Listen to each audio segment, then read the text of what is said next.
Alright, so in this video I've already created a playground called create a timestamp, and from here I'm going to create a process, and we're just call it to create a timestamp. Okay, and so this does pass the naming convention that we have. It always has to start with to do something, right? And so to create a timestamp, that absolutely passes, so we're going to create this draft process. And so now we've gone from a playground to a process. Difference being, this process, you're one step away from being in production. The one step is this is in draft. We would want it to be in published to be able to use it in production. But you still have the same functionality here as you would in any production environment. So what I'm going to do is show you how we would trigger this with an email.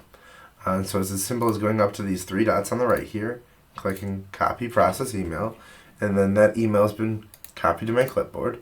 So now I'm going to just create a new email, paste in that email address, and we're just going to give it a subject. We don't actually have to give it a subject, but we're going to for this exercise.